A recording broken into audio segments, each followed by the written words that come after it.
When children solve problems with whole numbers, it becomes easy for them to imagine the problem in terms of objects. But this becomes very difficult when they deal with integers and variables.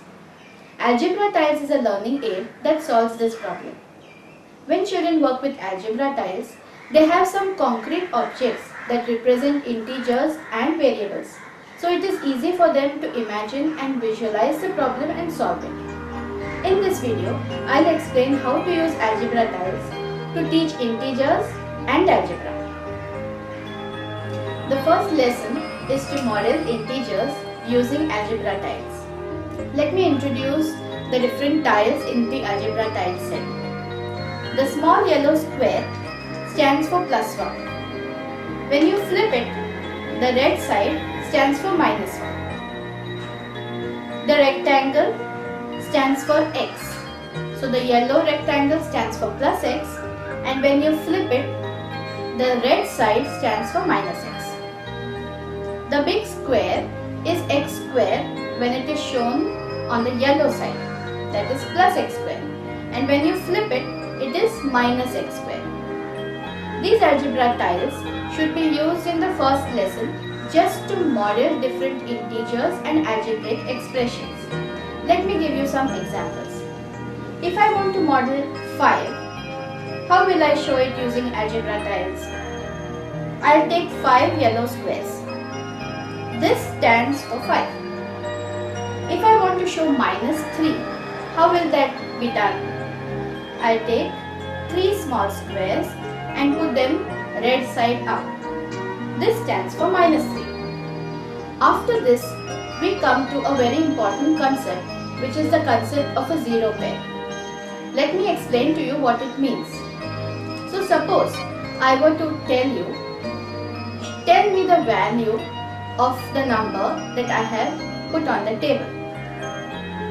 And I show you a yellow square, small, and a red square. What is the value? +1 minus 1 is 0, isn't it? So what is the number that I have on the table now? It's 0. Now what is the number?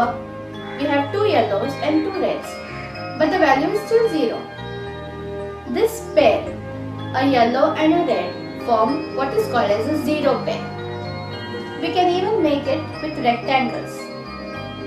This is a zero pair but with x. So it is a +x minus x. This makes 0.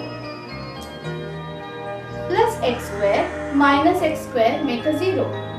So these are pairs which you can put on the table without changing the value of the number. Let me give you some examples to clarify what I mean. Suppose I want to show 3, number 3. There is one way of doing it, which is keeping 3 yellow squares. This is a 3. Now tell me, is this also a 3? Yes, it is, because all that I have done is added a zero pair, whose value is anyway 0. So if I take it away, the value is still 3. I can add as many zero pairs as I want to any integer because it doesn't change its value. This concept is very important, especially when you want children to progress in understanding algebra tiles. So the first worksheet has an exercise B. Please make your students work through that.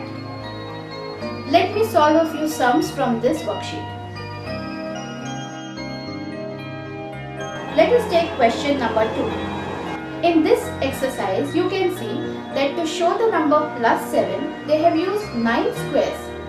But 2 out of them make a zero pair. So the value is still +7. Look at exercise number 5. In this, you have to find out what is the value shown by the model. How many zero pairs can you see in this model? There is one zero pair. So what is the answer? The answer is x square plus x. That is what is the value of the model shown in the diagram. Give your children a lot of practice just to show different numbers using algebra tiles. This base is important when we move on to the next lesson, which is addition of integers using algebra tiles.